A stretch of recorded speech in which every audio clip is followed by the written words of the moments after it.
ત્યારે વસુબેને અને એમના ડોટર છે આવાબેન એ પણ શિક્ષણ ક્ષેત્ર સાથે સંકળાયેલા છે. એટલે હું ઓન ધ વે હતી ગાંધીનગર, ત્યારે સાંજે એમનો મને ફોન આવ્યો. મને કે બેન એડવાન્સમાં અભિનંદન. મેં કીધું હજી નામ ડિક્લેર નથી થયું. મને કે માતાજી તમારી સાથે છે, પણ એક અંદરથી હું માતાજીને પ્રાર્થના કરું છું કે તમને શિક્ષણ ખાતું મળે. એટલે ક્યાંક ટેલિપથી હશે એમની.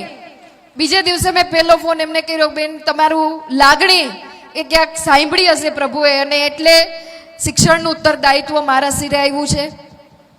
આ ક્ષેત્ર ખૂબ વિશાળ ક્ષેત્ર છે.